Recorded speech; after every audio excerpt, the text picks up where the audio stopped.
What's up, guys? Got an update for you guys here today. We got the brutal side, the brutal half of this collection update, I should say. This is going to be split up into two parts. And this one here is mostly a lot of death metal and thrash. There's some doominess and occasional black metal, maybe a little power metal here and there. But either way, let's get down to it. It's the extreme stuff. In the background, Shotgun Justice by Razor, if you guys didn't recognize it already. Absolutely top tier Canadian speedy thrash album, 1990. Absolutely love this one. This is a this is the first one without Sheepdog, if I remember right. I don't remember. I'm pretty new to Razor, but I do like Razor a whole lot, and these albums are amazing. We're drinking Delirium Tremens Belgium Ale today. Top quality beer. Scored this off a clearance rack for like a $6 discount on the 4-pack, so that is wonderful, because otherwise this beer is far too expensive for me to casually be buying. Really good beer though, man.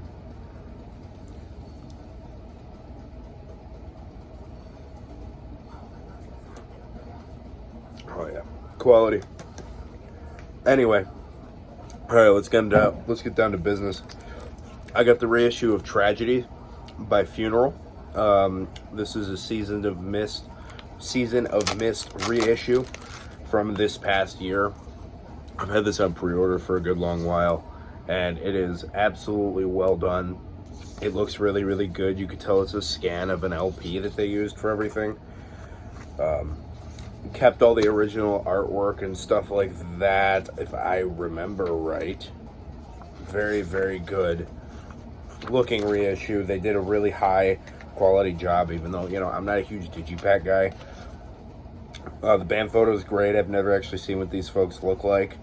It's a really emotional album. I mean, this album is a lot. I'm sure a lot of you guys have heard this one by now, but if you have not, this is a journey. It is atmospheric, and it's super, super, super moody. It's really, really depressive.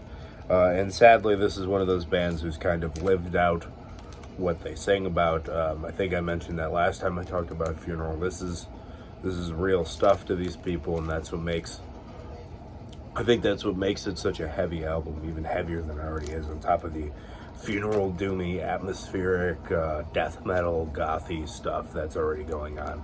Great record. Funeral absolutely kills it. Next, we got one of those Back on Black 2 albums for the price of one ordeals. This one's Jungle Rot with Warzone and Slaughter the Week. This is a really weird pairing of albums. I mean, Jungle Rot's incredibly consistent throughout however many years. They've been going since like the early 90s. But Slaughter the Week is their second album. That came out after Skin the Living in 1997. And Warzone is their fifth album, which came out in 2006, if I remember right. So the reason they skipped that is beyond me. But either way, whatever, because I've never seen either of these for sale in a shop or anything like that. So I had to grab it. I mean, it was $15 for the two albums. Slaughter the Week is an absolutely critical Midwestern death metal album. Skin the Living is probably my favorite, but this album is almost as good. Gorebag is on here, which is a absolute staple of the Jungle Rot set. It's great stuff. It's kind of obituary-ish, really thrashy. I feel like this is America's answer to Vader. If you guys haven't listened to much Jungle Rot, they have the occasional hardcore breakdown. It's very, very good. Jungle Rot's a great band. The pride of southeast Wisconsin. Next, Seventh Angel. I have The Torment and Lament for the Weary. This is amazing. This is a UK-based thrash metal band. This is 2018 reissues of this 1990 and 1991 album. And these are two albums that were called thrash/doom metal, which sounds like an oxymoron in a genre tag itself, but it works, man. It's really, really well done. This album is a lot more angry. This one's a lot more aggressive and kind of to the point, but this album slows down a little bit. And first off, get a look at that awesome album cover. A huge fan of this one. This whole, this whole band it's a Christian band. If you couldn't tell by like how the themes look and stuff like that. But man, this is a really, really, really interesting listen. No band really sounds like this. It's mid-paced a lot of the time, and it's really, really melodic. But it's got a lot of the thrash attack to it. And when it does get cooking, the thrash is really, really good. But a lot of the time, it never gets to that boiling point, which isn't a bad thing. I like the kind of mid-paced, heavier, traditional heavier metal stuff. And, if you want a heavier of the two, go for the first album. But the second one here, I think this one really steals the show in my book. It's the most musically interesting. Just like all these thrash albums from 1991, they just feel a little late to the party. Obviously you can't help how old you are. It's not something that you can really control. But this band really, really nailed the sound they were going for, which is very one of a kind, and I appreciate that about them. Next, Serenades by Anathema. This is the debut Anathema album from 1995, I think. I don't remember the exact year. Whatever it is, this album's older than I am. 1993, excuse me. But this is great. This is probably my favorite Anathema album that there is. This is probably the most angry and heavy they were ever really got. I like the next couple of albums as well, but they're a lot more toned down and atmospheric. This has definitely got a lot of the atmosphere to it, but it doesn't have that really slow pace and lack of heaviness. It has a pretty slow pace, so you guys get what I mean here, I assume. It's not the most toned down, they got a lot less aggressive as time went on, and now they're not even a metal band at this point. But this one is great, man. The opening track, Lovelorn Rhapsody, is an absolute banger of an opening track. Under the Veil of Black Lace is great. Sleep Insanity is just super, super good. Where Shadows Dance, all these tracks are really, really good. There's an ending track though, Dreaming the Romance, is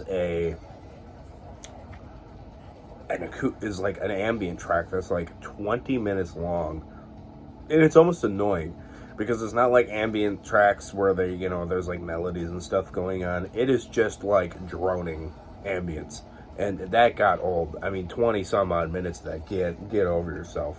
But Anathema's amazing. 2 albums from Sanguisugabogg. I really, really like this band. They're tons and tons of fun. This is the new album from 2023, Homicidal Ecstasy, and then this is Tortured Whole, their first album. I don't have pornographic seizures or anything, but dude, these records are so fun. I've called this band mouth breather death metal in the past, which is, I think, a pretty apt description for this band. It's really, really primitive, really brutal. There's no guitar solos.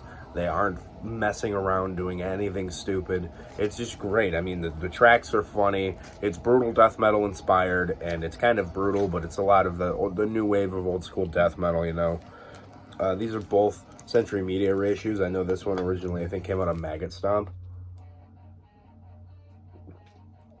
But either way, these are really fun. You'll hear me talk more about this one later on in the year. But these are just great, fun death metal albums. Next, one of the best blind buys I've ever had in my life. I shouldn't call it a particular blind buy, but whatever. Lenksil with Solus. This is a Norwegian black metal album from the year 2000 out on Solid State Records, which, if you couldn't tell by Solid State, this is a Christian black metal band. I found a bunch of Christian bands at one of my local stores and just started buying them. Why not, right? This is amazing. This is... so I saw the cover, passed it up, because I was like, oh, that's going to be awful. Because that's a terrible, terrible album cover. And I was like, this actually happened twice, and you'll see it later on in this. I stopped for a second, and I looked it up, and I was like, oh, progressive black metal from Norway. And then I sampled it for a couple of seconds, and I was like, oh, I like the vocals. I couldn't really tell the music. And then I got in my van, and I put this on. Dude, this is brilliant. I immediately sent a link over to some buddies. I don't think I could be this amazed as often as I'd like to be. It's kind of somewhere between Anthems to the Welcome at Dusk era, Emperor, the Shadow Throne era, Satyricon, and maybe some of the Burktot era Ulver. Somewhere in between the three. It's got clean vocals, tons of really good riffs, really forward-thinking riffs is something that I think is really awesome about this band. It's catchy and it's memorable, and I just can't say enough good things about this one. This is a side project of another, or maybe not a side project as much as it's just another project of a couple other guys who are in other Christian bands from Chicago, from Norway. But I don't really know that scene all that well other than this and on Testor, so whatever. Lenksel. Next, I got 3 albums by Dustbolt. I now have all the full lengths. I just need their first EP, and I have everything I care to have. This is their first album, Violent Demolition. Their second album, Awaken the Riot. And their fourth album, Trapped in Chaos. I have the third album because I picked it up when I saw them live. These two are amazing thrash records. New wave thrash bands, you know, these are albums are are over 10 years old. This one is, and this is 9. They're so good.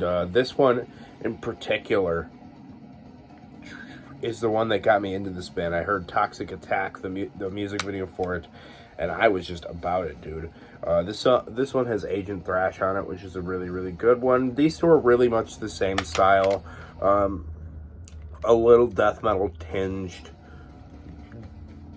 German Teutonic style thrash. I mean, it's got tons of that like old school Teutonic bands with a little bit of Sepultura sprinkled over the top. I think that's the main comparison I could make, is like maybe a Rise era Sepultura with a little bit more of that modern flair to it on these two albums. And then there's this album, which it's okay.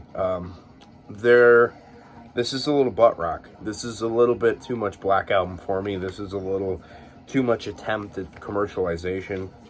Not a huge fan of that style. But, you know, I'm willing to forgive them for it and try the next record out as well. I'll keep it around. Maybe it'll click one day. If not, it'll get thrown in the sell pile or trade pile or BCLT pile or something. Somebody might like that softer thrash a little bit more than I do. But either way, Dustbolt. Next, a little Swedish death metal, Volvin by Therian. I've always wanted to try this band out, and this is just something that was right in front of me. Excuse me, at my local shop. So I just decided to impulse buy it. I've heard good things about this band. I've heard weird things about this band. Either way, I wanted to make my own decision. And this one, it's pretty good. It's really atmospheric. It's interesting. It's very intricate and methodical. The classical composition style of Therian is crazy. This is like the 7th album, I think, from 1998. They were 7 albums deep in 1998. These boys and girls were very prolific for their time and date. My one complaint about this band is that all the songs kind of sound the same. There's a little bit of like diversity amongst it, being maybe some tempo changes, and you know, intros to songs are a little different, but it keeps it a pretty slow mid pace, and it never really falls out of it. I mean, it really holds on to that same spot the whole time, which is cool. But it makes for a long hour, if you get what I mean. But you know, they're not super death metal in this album either. There's the occasional death growl, but it's mostly gang vocals. Such a metalhead way to call it. It's mostly like choral vocals. Yeah, so if you like maybe later Septic Flesh and didn't want it to be so death metal, Therian's really cool. Hello, Fauna. The Kit Kat has joined us. Next, I'm here in defense of Cold Lake. I don't hate this album. Not even nearly as much as most people do, as you probably would expect. And I'm not even just trying to be difficult. stop just listening to what everybody has to say, dude. This album isn't great. By no means is this album great. But there is redeemable quality to this one. First off, I got into Celtic Frost with Cold Lake. I downloaded a bunch of stuff when I was like a teenager, and I heard this. The first thing I heard was Cherry Orchards. I love that song. I think it's great. The stupid gothic swaggy narration is pretty funny, but I kind of like it. That golden pleasure and ice cold pain, that kind of thing. I don't know, man. I like it. I like the riff. I think it's cool. The song Juice Like Wine's definitely a little bit weird. Their take on sleazy kind of hair metal is a weird thing to me. I don't think I particularly like the fact that they're trying to do that. I don't think it really works for them. But the song Petty Obsession is really, really cool. There's some really great heavy metal riffs in there. All over this. If they got the drummer moving a little bit more and maybe lost a little bit of some of the riffs on here, this would sound like every other Celtic Frost album. There's tons of Celtic Frost riffs all over this. The guitar tone is different, but you know, it's noticeably still Celtic Frost aside from Tom G. Warrior. And if they really were trying to sell out, which is obviously what they were trying to do on this one, they should not have let Tom continue to sing in this band. They should have just had him do like backing vocals and play the guitar, basically. Because this dude cannot pull off the sleazy kind of thing that they need to be doing for this. And check out this band photo. This guy needs to close his pants because they had to blur it, which is the dumbest thing in the world that they had to blur that. Why didn't they just tell this idiot to close it? But whatever. Either way, this isn't nearly as bad as everybody claims it to be, and Cherry Orchards is a great song. There's a live version of Mexican Radio, just as bad as the one on 2 Mega Therian, Into the Pandemonium.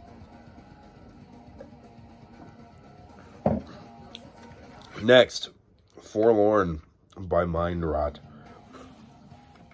I'd somewhat recognized the name. I was like, Mind Rot. I've definitely heard somebody, I think it was Brain Smasher, talk about it. And I was sitting there in the record store and I was like, I saw this cover and I was like, oh, that's gonna be stupid. So I just passed it up and I went right back to it. And a couple of flips later, I was like, I'll hit the Metal Archives on that. Turns out it's a 1995 EP by an atmospheric death doom band from Orange County, California. And I was like, that's my kind of thing. I am not leaving that here. It was $4, so why not? Worst comes to worst, I give it to somebody. But it's out on Relapse. This is the first press, and this is still selling for stupid cheap on Discogs. You're still going to be able to pick this 20-minute EP up for $4 plus shipping. Grab a couple other things in the lot on Discogs. You're still going to make it worth it in my book. This is great. This is really, really, really good. So, you know, you hear that atmospheric death doom tag. This is close to that band Dusk from Wisconsin, if you're familiar. You're thinking, oh, the death doom, you know, it's going to be like your My Dying Brides and your Anathemas. I'd say it's more close to a regular death metal band than those bands are. Those bands are great. I'm a huge fan. You see those bands in my updates, especially recently in Funeral, and that's been the style I've been into. So finding this randomly was really, really cool. They have 2 full lengths that came out after this. I haven't heard either of them, but this EP is great, so I'm gonna have to check those out. Mind Rot. Next, this is A Hill to Die Upon with Infinite Titanic Immortal.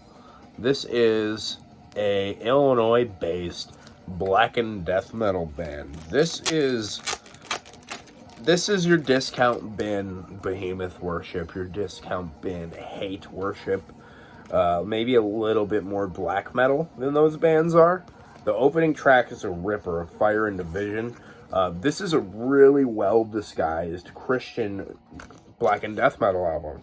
You wouldn't know that unless you hear that that's what they are, and then, you know, you start listening in the lyrics for what they're going for. This is out on Bombworks Records, which is a predominantly Christian label from what I know, if I remember right. But, you know, they don't bludgeon you over the head with it like a band would, like Striper would. which doesn't bother me either by any means. But it's if that's something that irks you in a Christian band, go check this out. It's basically sounds like the first couple of Hate albums, Hate from Poland, if you guys are familiar. Maybe a little bit of dissection isms here and there, but it's definitely worshiping at the throne of early to mid 2000s behemoth. It's a great record. Check this out if you haven't. The only disservice I think that hits them hard is the drums are probably definitely a drum machine, and the production is a little flat, but that's okay. Next, this is a rebuy to the Gory End by Cancer. I absolutely adore this album. This is one of my favorite death metal albums of all time. Probably my favorite UK death metal album. Yes, I like this more. Never mind. Benediction exists. I like this more than probably Bull Thrower, though. Don't tell anybody. But this is great. It's thrashy. It's really angry. It's super, super foaming at the mouth feral. My copy skips a ton. And I just wanted to rebuy. This is actually the first press from 1990 or 89 or whatever it is. This is, I forgot. It told me on Discogs what it is. But yeah, no, you guys have heard that. That's a classic. Next, Kill Grid by Enforced. Another one I picked out of a used bin. Everybody's yakking about Enforced all the time, man. But this is like a thrashy hardcore band from Virginia, if I remember right. It's pretty good, man. I mean, it's definitely sounds like 2021, let me tell you that. These guys would probably fare well in a hardcore show in Chicago. They really sound like... I feel like I've heard this band before I ever heard this band, if you guys know what I mean. I wound up listening to it, and I was like, oh, yeah. I've heard 500 local bands that sound the exact same as this, but these guys got out on Century Media, and that got them a lot of love. But it's pretty good stuff, man. It's definitely, if you like your maybe your power violence-y, thrashy stuff, then I think you'd like Enforced. If you guys haven't heard that already. Oof. As the Flower Withers by My Dying Bride. Amazing. One of the best UK metal albums of all time as well.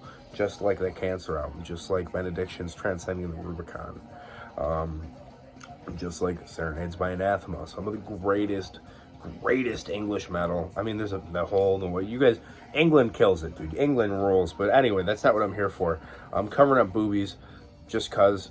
But this first proper track, Sear Me, is beyond catchy. The main riff, you guys know what I'm talking about, that like hammer-on riff that gets relatively played regularly in the song, is amazing. Vast Choirs is great. Erotic Literature is quite the way to end the thing. Unreleased Bitterness is the bonus track, and it sounds like a live demo recording of them farting around in the studio or something, or them farting around at the rehearsal space. It's kind of a cool bit of history, but I don't know if I'm actually going to keep the CD on after the album's done to listen to it again. But this is a absolutely top-tier band, top-tier album, amazing stuff. Next, 2 albums by Aborted. I've never really liked this band, but these 2 albums are pretty good. Specifically, Gormageddon. This is their 3rd album from 2003, and this is their 4th album from 2005. I didn't know that they came in these colored jewel cases, so that's kind of cool. But he had a whole big stack of Aborted albums there, and I decided to at least try Gormageddon, and then I wound up listening to this one at home, and I thought it was pretty good. I messaged some buddies about it, and they were like, oh, yeah, I haven't heard an Aborted album I didn't like. Well, I was like, I tried a couple years ago, and I hated it. I listened to Global Flatline, and I thought that was a snoozer, but I will again revisit those because these are pretty strong. This album is really, really old school brutal death metal. Gormageddon, a great album cover. The black eyes make it that much creepier, I think. And then this one, this might be the same guy. They really like these old guys with chainsaws on the cover, or just tools of destruction. This album is pretty good too. This is starting to get a little more hardcore, which is not the best trajectory for me when it comes to a brutal death metal band. I don't love the hardcore element, even though that is the source of your slams and your breakdowns and your beatdowns or whatever you want to call them. But this is great stuff. I'm actually really impressed with this band. Finally, I can say that I like an Aborted album or two, because it's been years and I've always been like, the band's lame. But very glad to have those. Here's another classic. Schizophrenia by Sepultura. You gotta have this in your collection, dude. There's no way around it. It's a top tier album. I absolutely adore the first handful of Sepultura albums, and I just haven't gotten around to picking this guy up. So I'm very happy to have it.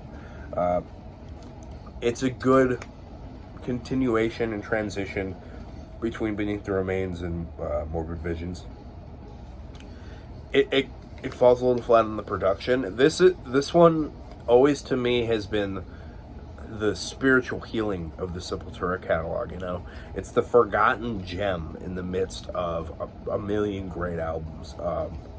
It's great. This is a great album. I'm not going to talk too much about it. They re-recorded Troops of Doom on here. It's really, really good. Next, I probably could have put this in the lighter update, which is to come, but this is Evilot by Power Symphony. This is a symphonic-ish power metal band from Italy. This is their first album from 1999 out on Pavement Music. It was a blind buy entirely. I looked up, saw there was Italian power metal, and I was like, all right, you're coming home. It's pretty good. It's pretty C tier 1999 power metal. I mean, I like it. It's just not the most brilliant thing you've ever seen in your life. The production's awful. The production is so flat, it does not help the band out whatsoever, which I hate to see. Such a disservice get done for something that could have been so easily avoided. But you know, if you just like power metal in general, and you just want something on in the background, it's not a bad album to have around. I mean, I'm not gonna toss it in the cell bin or anything. I'll revisit it. But yeah, that's a big issue for me, is the production on this one. Very Casio keyboard heavy, you know, it's really cheesy and stuff. And last is 2 albums by Ingested. This is the two of the newer ones from 2020, 2021, and they have one in 2022, which who cares? They're pretty good. This one's really close to their older style. This is a little bit more of a slammy, kind of brutal death metal, maybe techie death album. And this one sounds like your Discount Cattle Decapitation. It's kind of techy, little bits of brutality here and there, and it's not all that interesting. The album covers have gotten awful, absolutely awful with Ingested. This was cool. Not what I want out of you, Ingested, but this, get out of here with this crap. I hate when bands do this kind of junk. But you know, it's good. This one's a little bit flat. This one I could get down with. I'm not even going to bother checking the new one out. I'll pretty much only go further back with Ingested, because I like them, but I don't like them all that much. But yeah, so Injustice, cool band. I hope y'all enjoyed this collection update. I'll be back again next week with another one, or at least some kind of video next week. I realized I have to move within a month, so I will be packing up the collection and taking my happy tail somewhere. My wife and I, and then these 2 little happy tails we got running around the house. That one, the one who's really angry, who doesn't want me to pick her up for the video. But whatever. I hope you guys enjoyed this one. I'll have videos every week, don't you worry. I'll catch y'all later. Oh, as well, Vredensdal. I have an interview with the guy in Vredensdal, the Goblin Reaper, coming out on Monday. I hope you guys tune in for the live stream. See you later. Keep it greasy.